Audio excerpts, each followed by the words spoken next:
नमस्कार. आपल्या सर्वांचं MR न्यूज मधुरंजन न्यूज मध्ये स्वागत. आज आपण वडणगे जिल्हा परिषद मतदारसंघाचा लेखाजोखा आम्ही मांडणार आहोत. हा मतदारसंघ 2012 पासून शिवसेनेचा बालेकिल्ला म्हणून या मतदारसंघाची या कोल्हापूर जिल्ह्यामध्ये ओळख आहे असं म्हटलं तरी वावगं नाही. मतदारसंघामध्ये हिंदुत्ववादी विचारांचा पगडा असणारा मतदारसंघ म्हणून या मतदारसंघाची ओळख नक्की आहे. इथं भाजप शिवसेना ह्या विचारांना मानणारा प्रमुख गट या मतदारसंघामध्ये प्रामुख्याने दिसतोय. तर हा मतदारसंघ निमशहरी असल्यामुळं त्याचबरोबर ग्रामीण ढाचा असणारी या मतदारसंघामध्ये प्रामुख्याने गावं दिसतात.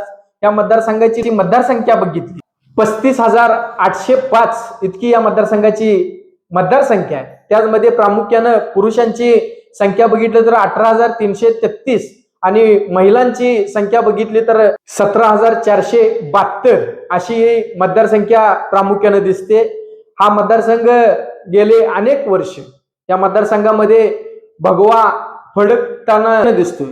पण बदलत्या राजकारणाचा भाग बघितला तर इथं शिवसेनेमध्ये उभी फूट पडल्यामुळे इथं उबाटा आणि एकनाथ शिंदे गट असे दोन गट प्रामुख्याने दिसतात.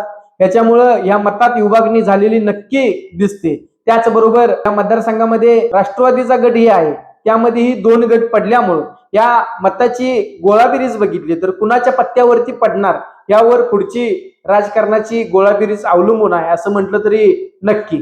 काँग्रेसचाही उमेदवार असल्यामुळं इथं तिरंगी लढत दिसत आहे. तिरंगी लढत दिसत असली तरी काटेकी टक्कर ह्या मतदारसंघात दिसणार हे मात्र नक्की. जिल्हा परिषदची उमेदवारी काँग्रेसचे राम पाटील यांना दिली आहे. त्याचबरोबर राष्ट्रवादी भाजप युती पहिल्यांदाच या मतदारसंघामध्ये राष्ट्रवादी भाजप युती झाल्यामुळं यामध्ये रवींद्र BH पाटील यांना उमेदवारी दिलेली आहे. त्याचबरोबर शिवसेना एकनाथ शिंदे गटाकडून इंद्रजित पाटील जे माजी पंचायत समिती सदस्य आहेत त्यांना दिलेले आहे.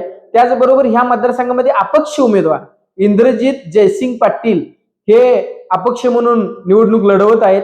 राष्ट्रवादी भाजप युतीकडून रवींद्र BH पाटील यांना जिल्हा परिषदची उमेदवारी दिली आहे. त्याचबरोबर वडणगे पंचायत समिती हे केवलसिंग राजपूत जे चिखलीचे आरोग्य दूत यांना दिलेली आहे.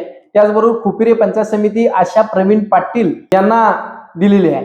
त्याचबरोबर शिवसेना एकनाथ शिंदे गटाकडून जिल्हा परिषदचे उमेदवार इंद्रजित पाटील यांना मिळालेले आहे. त्यांच्याच बरोबर वडणगे पंचायत समिती बळीराम कळके यांना मिळालेले. त्याचबरोबर खुपिरी पंचायत समिती शैलजा शिवाजी कुडाळकर यांना उमेदवारी मिळालेली आहे. काँग्रेस बंटी पाटील गट यांच्याकडून राम पाटील यांना जिल्हा परिषदची उमेदवारी मिळालेली आहे. त्याचबरोबर वडणगे पंचायत समितीमधून सचिन चौगले यांना तर खुपिरी पंचायत समितीमधून अर्चना शिवाजी पाटील यांना उमेदवारी मिळाली असल्यामुळे या मतदारसंघात तिरंगी लढत नक्की होणार यात काही शंका नाही. त्याचबरोबर या मतदारसंघामध्ये माजी आमदार महादेवराव महाडिक यांनी वैयक्तिक लक्ष घातल्यामुळे या लढतीला नक्कीच रंगत येणार यात काही शंका नाही. त्याचबरोबर या मतदारसंघामध्ये राष्ट्रवादी आणि भाजप युती झाल्यामुळं भाजपची ताकद या हिंदुत्ववादी मतामध्ये फूट पडल्यामुळं राष्ट्रवादीच्या गटाला 10 हत्तीचं बळ आलंय असं म्हटलं तरी वावगं ठरणार नाही. आज या मतदारसंघाचा लेखाजोखा करत असताना हा मतदारसंघ नक्की भगव्या विचारांचा आहे यात काही शंका नाही. परंतु मगापासून सांगितलेल्या गोळाबेरीज ज्या बघितल्या या मतदारसंघाचा निकाल धक्कादायक असणार ह्यात काही शंका नाही. अशाच आमच्या नवीन व्हिडिओसाठी आमच्या MR न्यूजला सबस्क्राईब करून लाईक करा आणि आमचे नक्की व्हिडिओ शेअर करा. धन्यवाद.